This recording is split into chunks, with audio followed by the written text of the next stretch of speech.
Bonjour à tous, je suis vraiment très contente d'être aujourd'hui avec vous. Donc, je me présente brièvement, je m'appelle Gwendoline Blandin, je suis chez McKinsey depuis 2001, et depuis 6 ans partenaire au bureau de Paris. Et donc, évidemment, je travaille essentiellement avec des grandes entreprises internationales sur des sujets de stratégie, des sujets d'entrée de marché, de croissance, mais aussi de réduction de coûts. Et donc, je dois dire qu'il y avait finalement, de par mon profil et ma carrière, très très peu de chances que j'entre en contact avec l'entrepreneuriat social ou l'innovation sociale. Donc, je vais vous expliquer peut-être brièvement comment tout ça est arrivé et pourquoi je suis là aujourd'hui. Je vais vous présenter aussi, qui est finalement le cœur de tout ça, une étude qu'on avait faite en France en 2011-2012 pour des entrepreneurs sociaux. Donc, je vais vous en présenter le résultat. Et puis après, parler 2 minutes de la méthode qu'on a employée et des facteurs clés de succès. Donc, peut-être, comme je vous le disais, il y avait finalement une chance minime que j'entre en contact avec l'entrepreneuriat social. Et comme toujours dans l'entrepreneuriat social, c'est des entrepreneurs sociaux avec leur capacité de conviction incroyable qui m'ont finalement mis dans le bain, c'était en 2008, qui est passé par la rencontre de 2 personnes finalement. L'un qui s'appelle Jean-Michel Ricard, que vous connaissez peut-être, ou que certains d'entre vous connaissent peut-être, qui a fondé l'entreprise sociale qui s'appelle Ciel Bleu en France et qui donne des cours de sport aux personnes âgées en maison de retraite. Et en 2008, ils avaient déjà à peu près 300 professeurs de sport mobilisés à travers la France. Et puis l'autre est Guillaume Babs, qui a fondé le réseau Andes, qui s'occupait finalement de lancer des épiceries solidaires et qui plus tard a récupéré les invendus de fruits et légumes des grands marchés pour justement donner accès à des personnes à faible revenu à des produits frais. Alors, je dois dire que j'ai été complètement enthousiasmée par d'abord à quel point ils avaient une ambition sociale incroyable, donc et qui m'a complètement embarquée. Et par contre, après, en discutant avec eux, puis avec d'autres entreprises sociales en 2008, il y a 3 éléments qui m'ont vraiment frappée. Le premier, c'est que finalement, on était très loin d'avoir un modèle économique fiable. Évidemment, moi, avec mon prisme consultante, travaillant dans des entreprises privées, c'est une des premières choses qui m'est venue à l'esprit, c'est que finalement, on avait une ambition de changement énorme, et souvent des plans de croissance et des envies de changer la France, très très fortes. Et donc, tendance à parler, par exemple, d'une année sur l'autre, de fonder 20 épiceries sociales et solidaires à travers la France. Quand juste pour vous donner une relation, dans les entreprises privées, même de grande ampleur, il arrive quasiment jamais que d'une année sur l'autre, on crée 20 entreprises ou 20 supermarchés ou 20 petits entrepôts en une année, juste parce qu'il y a un problème de financement et puis juste aussi de capacité managériale à faire un changement de cette ampleur à court terme. Donc cette question de modèle économique et de modèle de changement m'a assez frappée. Le deuxième aspect qui m'a frappée, c'est à quel point on était très très loin d'un vocabulaire de marché et d'un vocabulaire d'entreprise privée. Donc un peu par provocation, j'ai commencé à parler de clients, de concurrents, de marge, et j'ai failli perdre un bon nombre de mes interlocuteurs qui ont failli quitter la pièce. Mais c'était aussi pour essayer de comprendre finalement que, en essayant de changer des choses toujours vers un idéal fort, il faut aussi comprendre comment la société dans son ensemble fonctionne et arriver aussi à parler ce langage. Donc, le troisième aspect qui m'avait frappé à cette époque, c'était la tendance à l'excès. Parce qu'il y a une cause forte, et donc des gens qui croient qu'ils vont vraiment changer beaucoup de choses, et qu'ils le changent en réalité, mais finalement d'allier l'impact de la cause, la réduction de la dépendance, l'éloignement de la maladie, l'éducation, en mélangeant l'impact de leur cause avec leur impact propre. Il y avait une espèce dans le monde financier, une décrédibilisation de tout chiffre qu'ils annonçaient, parce qu'on était trop loin, on avait des ordres de grandeur beaucoup trop importants pour l'impact qu'eux avaient en tant que personnes. Donc c'est ça qui m'a finalement amené à m'intéresser beaucoup à tout ça. Je vais essayer d'avoir. Voilà. Donc ce qu'on a essayé de faire, la démarche dans laquelle on s'est inscrite, c'est d'essayer de démontrer que l'entrepreneur social propre, même si on réduit, et c'est pour ça que je trouvais le débat intéressant par rapport à la présentation de tout à l'heure, même si on réduit ce qu'ils font à tout ce qu'on peut vraiment leur attribuer proprement dit, et vraiment financer, calculer un impact que sur ce qui peut être réellement calculé, l'idée c'était d'essayer de démontrer que c'est bien positif. Donc c'était un peu peut-être le minimum par rapport à l'impact social, par rapport à tout ça, mais la démarche qu'on voulait montrer, c'était, même avec le minimum, ça fait du bien financièrement à la société. Et donc ce qu'on a fait, c'est qu'on avait, avec Ashoka, sélectionné une dizaine de fellows, qui étaient bien sûr volontaires pour travailler avec nous et démontrer finalement l'impact financier qu'ils avaient. Et on a, sur à peu près quelques semaines, à chaque fois, main dans la main avec eux, essayé de mettre à plat tout ce qu'ils faisaient pour bien comprendre l'impact financier qu'ils avaient.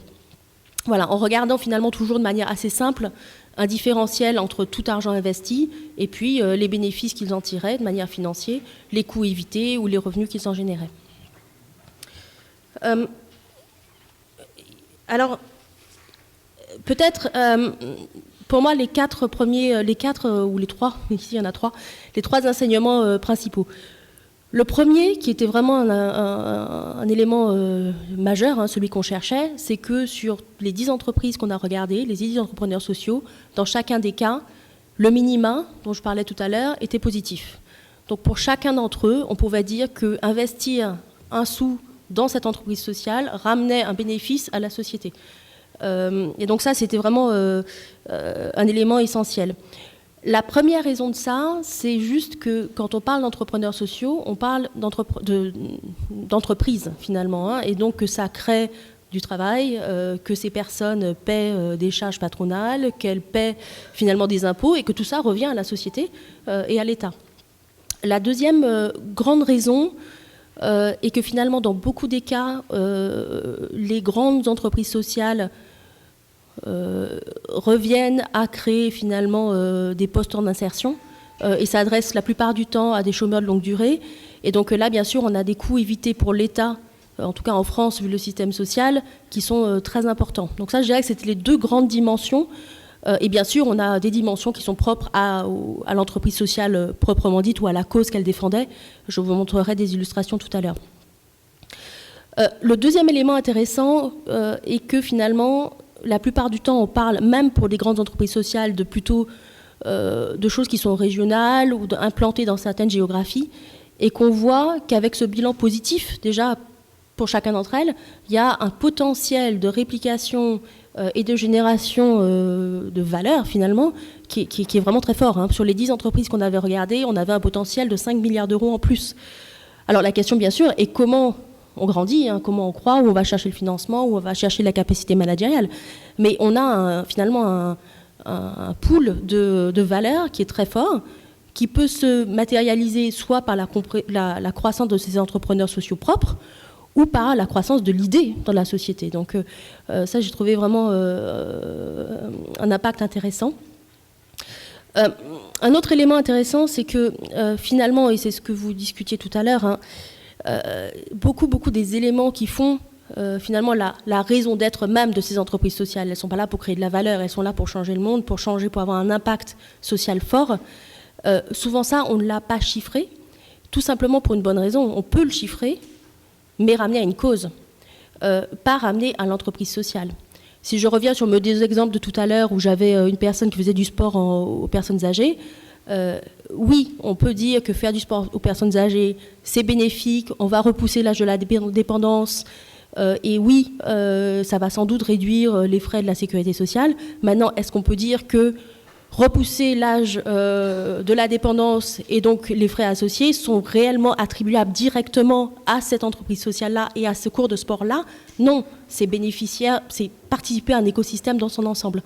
Donc ce qu'on a essayé de faire, c'est de vraiment séparer l'impact de la cause, et il faut y croire, et au-delà de l'aspect économique de cette cause, il y a un aspect social, social et économique, mais on a essayé de montrer aussi que finalement, ces entreprises sociales-là sont un moyen efficace de contribuer à une cause et que finalement cet argent versé ici, c'est dans la bonne entreprise que vous le faites pour vraiment avoir un impact positif sur cette cause-là.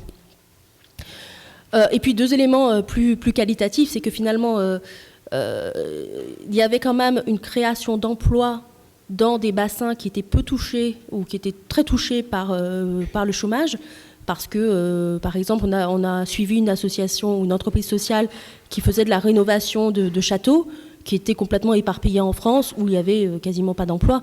Donc là, on a quand même souvent, dans certains cas, des créations d'emplois relativement pérennes dans des bassins qui étaient touchés par le chômage. Donc il y a un aspect intéressant ici qui n'est pas souvent quantifié, mais qui est vraiment intéressant. Et puis le dernier élément, c'est qu'en France, du moins, on voit que le poids pris par les entrepreneurs sociaux sur la vie publique est de plus en plus importante. Je dirais que le cas le plus récent, c'est le service civique qui avait été lancé il y a plus de 10 ans par une entrepreneuse sociale, par le biais d'Unicité, et qui maintenant est quelque chose qui a complètement été repris par les pouvoirs publics avec une volonté de pouvoir offrir un service civique à tout jeune qui le souhaite. Donc là, on a un mode de déploiement de l'idée généré par un entrepreneur social qui va être déployé maintenant par l'État. Et ça, je trouve ça quand même assez intéressant. Je vais, sans rentrer dans tous les détails, je vais peut-être vous montrer deux exemples un peu concrets. Donc, on a des choses qui vont, en termes d'ordre grandeur, de 2-3 millions d'impact à 140 millions que je vais vous montrer tout à l'heure. Ici, on s'était intéressé à un entrepreneur social qui s'occupait de restauration de monuments historiques. Donc pour lui, c'était important d'avoir une méthode pérenne, respectueuse de l'environnement, en respectant un artisanat complètement d'époque. Et donc, il avait créé un chantier d'insertion professionnelle pour mener à une formation complètement qualifiante et bien sûr à une réinsertion dans la vie du travail après. Ici, on a mesuré un impact de l'ordre de 2 à 3 millions d'euros, purement financier, impact net. Ce qui était déjà bien pour une entreprise comme celle-ci, où on se dit, bon, la rénovation de châteaux avec des chômeurs de longue durée et des techniques est-ce que ce sera vraiment bénéfique d'un point de vue financier ? De l'extérieur, et même avec eux, on n'en était pas complètement sûr. On était sûr de l'impact social. Mais alors, est-ce que financièrement, c'était vraiment positif ? On n'était pas complètement sûr avant de commencer. Donc ça, c'était plutôt une bonne nouvelle. Et c'était dû à deux choses, en fait. D'un côté, toutes les cotisations sociales payées, et puis la réintégration sur le marché du travail. Ce qui veut dire, et petit aparté, qu'il était hyper important que cette entreprise suive réellement les personnes en sortie de chez eux et ce que ces personnes sont devenues dans les 2 ans à venir. Parce que c'est ça aussi qui permet de prouver que leur impact est le bon. Donc ça, on a des cas où finalement ces personnes-là et ces entreprises sociales-là étaient relativement matures et qu'elles avaient mis ça en place, qui permettent cette mesure. Et par contre, ce qu'on n'a pas du tout quantifié à l'époque, mais qu'on a mis en exergue, c'était, on parlait de chômeurs de longue durée, donc diminution de problèmes sociaux dans leur environnement, restauration de très haute qualité, respect de l'environnement, voilà. Alors, peut-être 2 minutes, la manière dont on a chiffré l'impact de la réinsertion, c'est applicable à beaucoup d'autres entreprises sociales, du moins dans un modèle économique français, qu'il faudrait adapter pour le Québec, bien sûr, mais qui parle d'un côté des économies faites pendant la phase d'insertion, où finalement les collectivités subventionnent les postes d'insertion. Donc elles ont une tendance à vouloir réduire cette phase d'insertion au maximum, parce que chaque mois de phase d'insertion coûte à l'État. Bien sûr, il faut trouver le bon balancier, et souvent les entreprises sociales ont plutôt envie de garder les gens le plus longtemps possible pour les accompagner réellement. Donc ici, on était dans une phase d'insertion de 8 mois et demi à peu près en moyenne. Et puis après, en post-insertion, où là, ce qu'on regarde, c'est finalement quel est le taux de réussite positif, donc combien de personnes, en 2 ans après, ont réintégré le marché de l'emploi.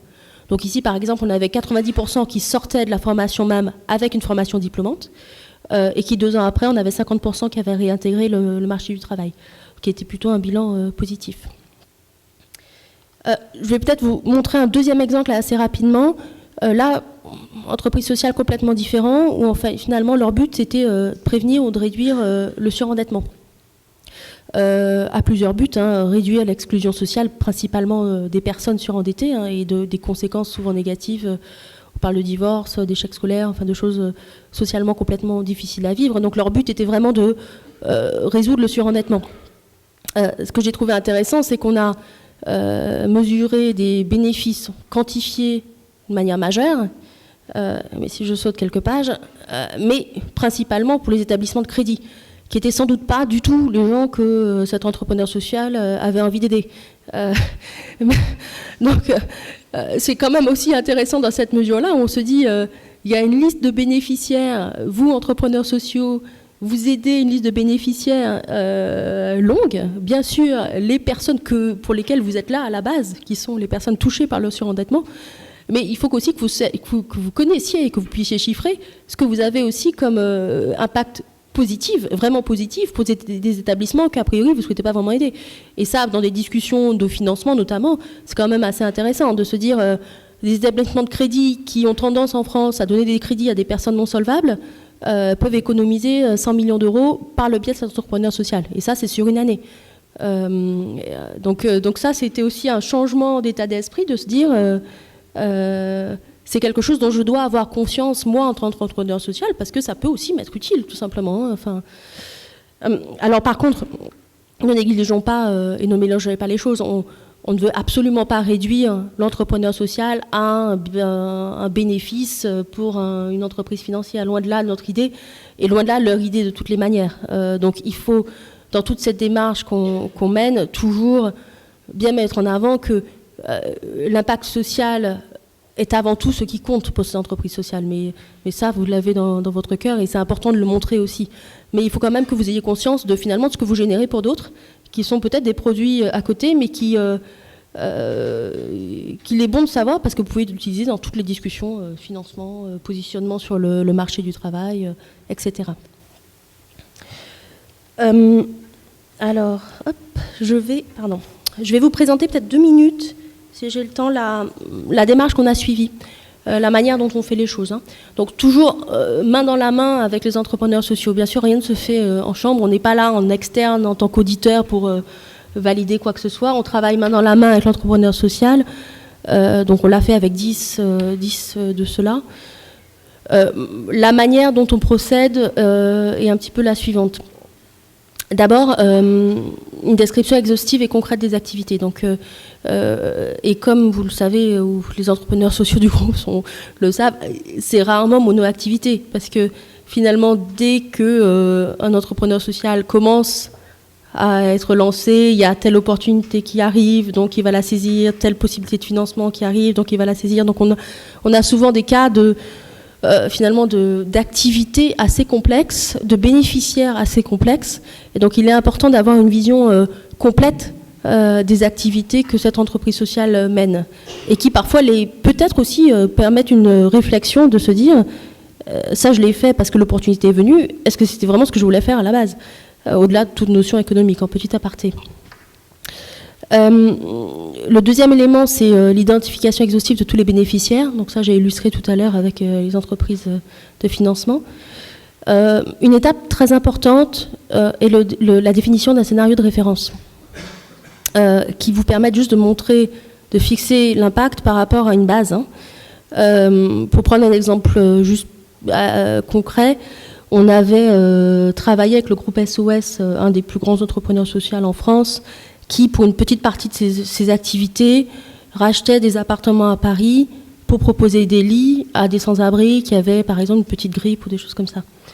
Ces personnes-là, sans ce dispositif-là, qui n'est pas encore mis à grande échelle en France, mais étaient en hôpital. Parce qu'ils étaient sans-abri, ils ne pouvaient pas être en extérieur, que les foyers d'accueil ferment la journée. Donc ces personnes-là, dès qu'ils avaient la majorité du temps, qui est encore le cas, mais ces personnes-là sont à l'hôpital dans des lits médicalisés à plusieurs milliers d'euros de la journée, sans besoin médical pourtant, donc ne pouvant pas rester dehors sans besoin médical. Donc là, évidemment, on a un impact sur chacun des individus qui arrivent à dormir dans un appartement versus un hôpital, qui pour la société se chiffre en milliers d'euros à la personne à la journée. Donc savoir par rapport à quoi et quelle serait l'alternative si vous n'étiez pas là est hyper important.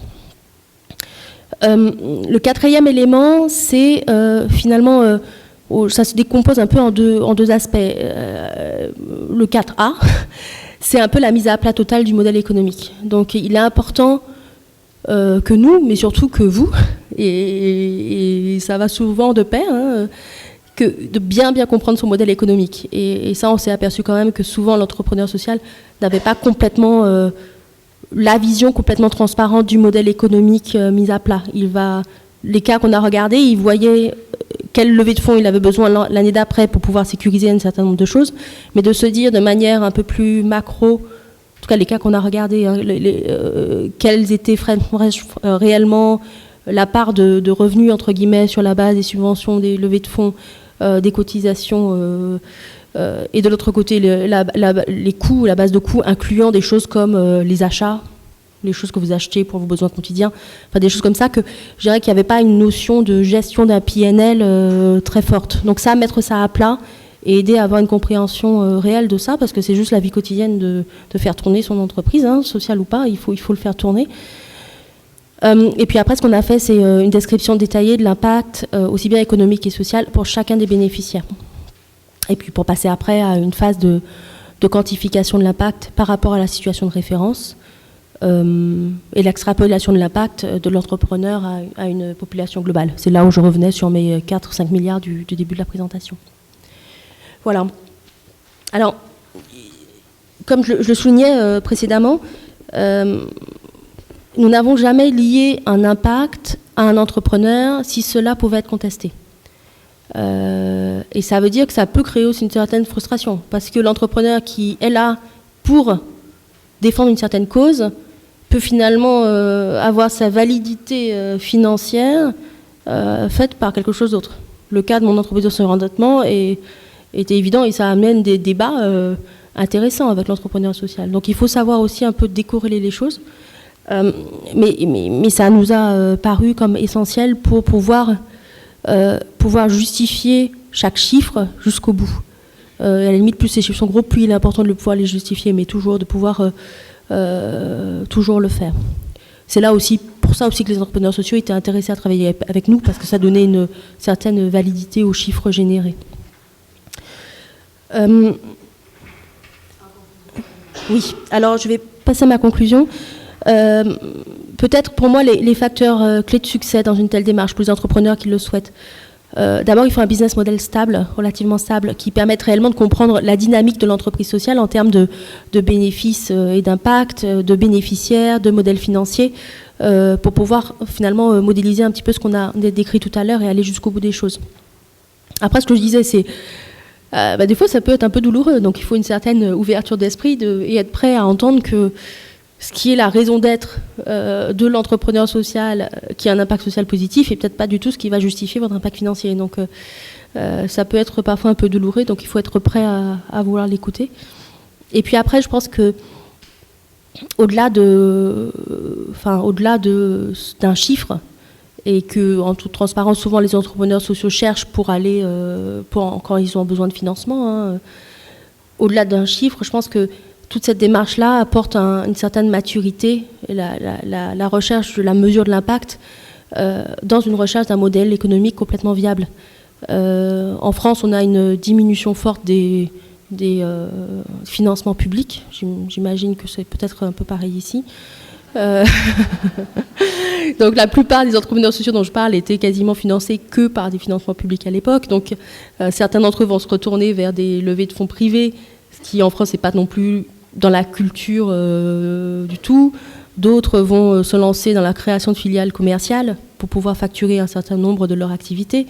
Et donc, je veux dire, tout ça, ça mène à une réflexion de plus en plus mature. Quand on a besoin de croissance dans un monde où les financements publics sont réduits, il faut arriver à réfléchir à un modèle économique viable, et d'autant plus si on a des objectifs de croissance. Donc, c'est un petit peu ça, pour moi, les facteurs clés de succès.